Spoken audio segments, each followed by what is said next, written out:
Aujourd'hui, on découvre 3 habitudes un petit peu cheloues, mais excellentes pour la santé. Avant de te dévoiler la première habitude, si tu ne me connais pas, moi c'est Tristan, coach sportif diplômé, et mon objectif, c'est te transformer en athlète. Maintenant que les présentations sont faites, on est parti pour la première habitude. Première habitude santé un peu chelou, l'exposition au froid. Alors tu peux pratiquer l'exposition au froid comme moi à la sauvage, dès que tu vois un point d'eau un peu froid, te baigner dedans, mais tu peux aussi le faire de manière beaucoup plus simple avec par exemple une douche froide chez toi en mettant le thermostat au minimum, ou même si tu as une baignoire, te faire couler un bain froid. Moi j'ai de la chance, je vis dans les Pyrénées, donc j'avoue que j'ai pas mal de cascades et de lacs, donc j'en profite au max. Et maintenant c'est parti, je t'emmène avec moi. Allez, t'es prêt? Passe la tête, 3, 2, 1...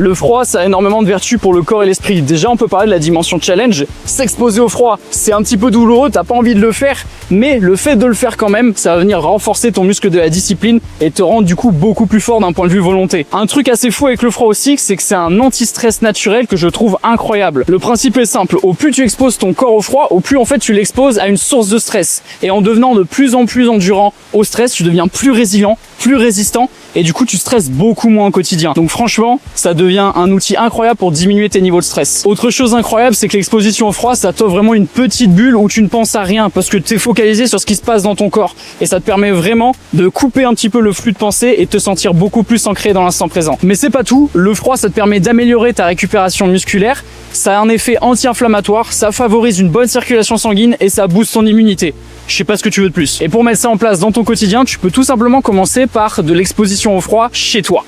C'est-à-dire, tu prends ta douche, tu mets le thermostat au minimum et juste tu te rinces à l'eau froide. C'est-à-dire que tu prends ta douche en classique, eau tiède ou eau chaude et tu finis par de l'eau froide. Ça va te permettre de t'exposer progressivement et au fur et à mesure, si t'es plus à l'aise, eh bien tu peux carrément basculer sur des douches froides complètes. Et même d'un point de vue un peu plus ponctuel, hésite pas si jamais t'as l'occasion, que ce soit la mer, des cascades ou des lacs, baigne-toi parce que comme tu l'as vu, il y a vraiment énormément de bienfaits, que ce soit pour le corps ou l'esprit, ce serait dommage de pas en profiter. Deuxième habitude un peu bizarre, l'exposition au soleil, mais attention, sur une certaine durée bien précise. Car tu le sais, s'exposer au soleil c'est important, notamment pour son apport en vitamine D. Mais c'est hyper important de s'exposer au soleil le matin, notamment entre 6h et 10h, parce qu'à ce moment-là, les rayons du soleil vont avoir un effet très intéressant sur notre corps. Pourquoi le soleil du matin est spécial? La lumière naturelle du matin, même si elle semble douce, elle est très riche en lumière bleue naturelle, ce qui joue un rôle essentiel pour réguler notre horloge biologique, notre rythme circadien. Déjà, ça va nous permettre de mieux nous réveiller parce qu'en fait, notre horloge interne va se réinitialiser et va comprendre qu'il fait jour et qu'il va falloir envoyer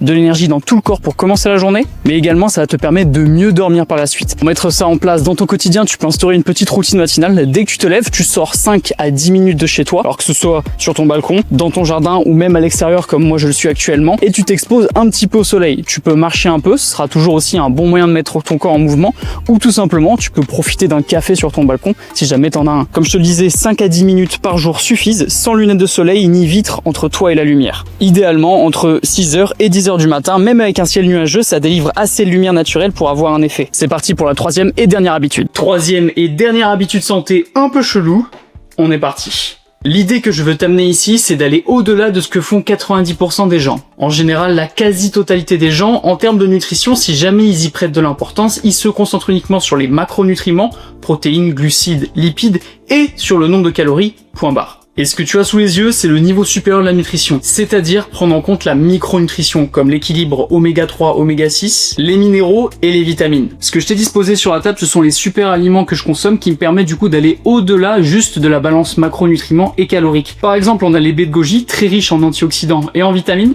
Juste là, on a les fèves de cacao, très riches en minéraux. Et ici, des oméga 3, des bonnes graisses qu'on a du mal à retrouver dans notre alimentation. Un truc tout bête, mais pour le poids, beaucoup de professionnels de santé pensent uniquement en termes de calories, de maintien de surplus ou de déficit, mais en vrai, c'est pas le seul facteur pour te faire prendre ou perdre du poids. On a notamment la santé du système hormonal. Les hormones, ça fait tout dans notre corps. C'est ce qui régule notre faim, ce qui nous permet de mieux récupérer, de construire de la masse musculaire ou au contraire de prendre plus de masse grasse. Donc par exemple, pour perdre de la masse grasse, le déficit calorique ne suffit pas. Il faut prendre en compte cette dimension globale. Notre corps, c'est un un tout, et par exemple s'intéresser à la micronutrition et couvrir les besoins en nutriments de notre corps, c'est soigner, pour l'exemple que j'ai donné, notre système hormonal, mais également tous les autres systèmes du corps, ce qui va faire que ton corps fonctionne mieux et accessoirement tu seras en meilleure santé. Et du coup, si ton corps fonctionne mieux, il sera plus à même de changer, de prendre du muscle, de perdre du gras. Si je considère ça comme une habitude chelou, c'est parce que personne ne le fait. Donc mon conseil, c'est dans un premier temps de continuer à prendre soin de ton alimentation, de manger varié, équilibré et surtout essayer de manger le plus brut possible. Évite les aliments ultra transformés, c'est un vrai poison. Ensuite, une fois que tu as fait ça, commence à t'intéresser à la dimension de la micronutrition,